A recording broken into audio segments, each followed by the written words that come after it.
নমস্কার, কেমন আছেন সবাই? আমি দিয়া, আমার ছোট্ট চ্যানেলে সবাইকে স্বাগত জানাই। সবাইকে জানাই দীপাবলির শুভেচ্ছা।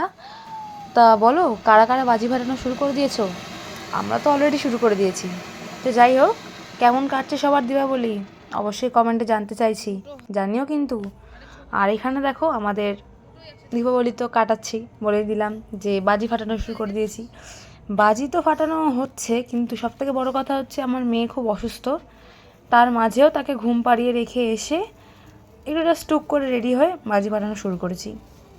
তাহলে চলো পুরো ভিডিওটা সঙ্গে থাকো, দেখতে থাকো। এই বছরে মেয়ের অসুস্থতার কারণে আমরা বেশি একটা বাজি কিনিও নি আর ফাটাইও নি, জাস্ট দু একটা। তারপরে সেজে গুজে বেরিয়ে পড়েছিলাম একটু ঘুরতে, কারণ আমাদের করিমপুরে এবছর খুব ভালো ভালো ঠাকুর হয়েছে।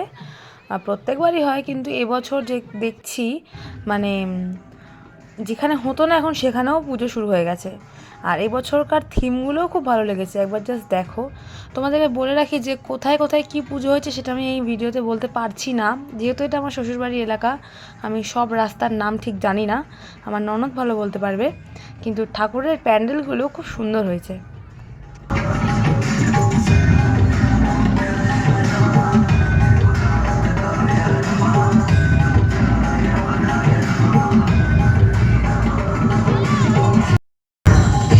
शंभु महादेव भूतनाथ रुद्र त्रिकाल अलंग चाहे जो मैं इस संसार के हर रूप में मैं हूँ।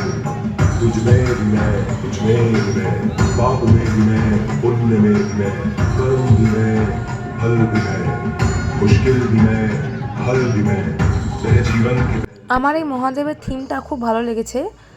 চোখের সামনে থেকে তো হয়তো কখনো মহাদেবকে এভাবে দেখতে পাও না, তাই প্যান্ডেলের থিমেই ঠিক আছে। তারপর আর একটা প্যান্ডেলে চলে গেছিলাম, এটা একটা মন্দির, মন্দিরেই জাগ্রত মায়ের পুজো হয়। তো এটাও বা কোথায় সেটা বলতে পারছি না। যারা যারা আমার ব্লগটা দেখবে তারা নিশ্চয়ই জানো, যারা করিমপুরে থাকো বেসিক্যালি তারা নিশ্চয়ই বলতে পারবে এগুলো কোথাকার প্যান্ডেল। নামগুলো আমি ঠিক বলতে পারছি না। এখানে এসে রথিন মামা এদের সবার সঙ্গে দেখা হয়ে গেছিলো, মানে আমাদের রিলেটিভ। আর এই ঠাকুরটাও খুব সুন্দর করেছে, মানে এই বছর যা দেখলাম করিমপুরে একই মডেলের ঠাকুর কিন্তু করেনি, সব আলাদা আলাদা মডেলের ঠাকুর করেছে। খুব সুন্দর হয়েছে প্যান্ডেলগুলো আর ঠাকুরগুলো। আর এবছরে করিমপুরে ফার্স্ট প্রাইজ পেয়েছে একটা ঠাকুর, সেটা এই ভিডিওতেই আছে। ঠাকুরটা দুর্দান্ত করেছে, আর তার সাথে প্যান্ডেলটাও খুব সুন্দর করেছে, মানে ঠিক ভয়ঙ্কর ভুতুরে ভুতুরে ব্যাপার। আর এটাও আর একটা মন্দির, কোথায় বলতে পারছি না, সরি টু সে। এটা মনে হয় থানার পাড়া।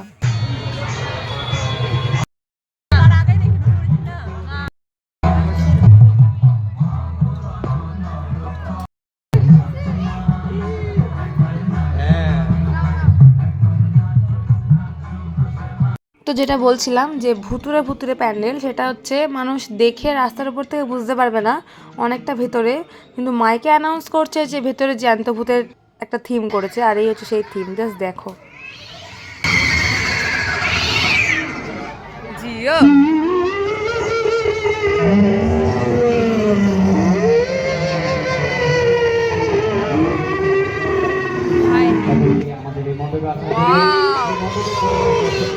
জিও দারুণ দারুণ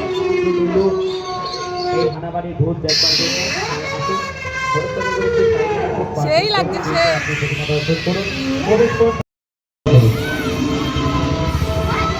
দারুণ করেছে রে প্যান্ডেলটা, দারুণ দারুণ করেছে।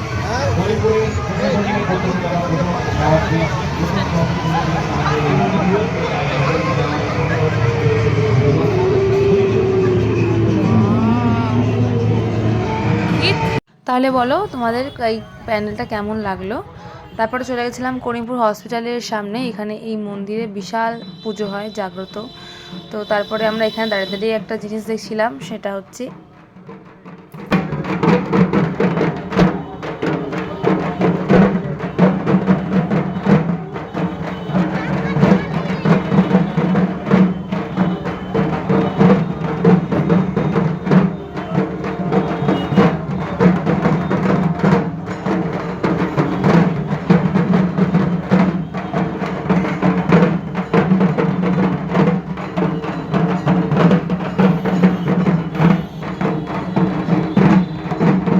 কুলোয় করে ওটা কী নিয়ে যাচ্ছিলো আমি ঠিক জানি না, তাই আমি জানাতেও পারছি না যে অ্যাকচুয়ালি কী জিনিসটা। ভুলভাল ইনফরমেশান দিয়ে তো কোনো লাভ নেই। তো যাই হোক, তারপরে আবার নতুন বাস স্ট্যান্ডের ঠাকুরটা দেখে চলে এসেছিলাম ফুচকা খেতে। আর এত খিদে পেয়ে গেছিলো, ভেবেছিলাম চাউমিন খাবো, চাউমিনও খেয়েছি। আর বলতে না বলতে চাউমিন চলেও এসছে। তো এই ছিল আজকের ব্লগটা। তোমাদের কেমন লাগলো অবশ্যই জানিও। আজকের মতন টাটা, দেখা হচ্ছে তোমাদের সাথে আরও একটা ভিডিওতে।